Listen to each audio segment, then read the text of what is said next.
Hello everyone, I'm Mihir. Welcome to another Maya Creative video. In this video, I'll be showing you how you can easily import textures from Substance Painter to Maya using Substance plugin. So I texture this model using Substance, and to export all textures to Maya, I will go to File, then Export Textures. I will choose Arnold standard template. And in Settings, I will choose my location. Then I will hit Export. And now in Maya, I will go to Windows, Settings Preferences, Plugin Manager, and I will search for Substance and enable all these 4 plugins. And now in Substance Self, I will hit this icon, hit Select Multiple Maps, and select all our textures.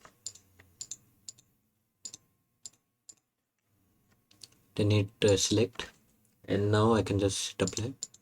And to apply to this model, I will just select our model and hold right click as an existing material, and I will select latest edge in the surface material. And now all the textures are applied to our model.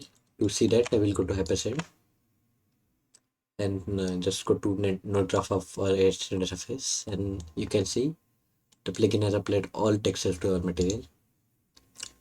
If you found this tip useful, make sure to like and share this video, and also subscribe for more Maya tips and tricks.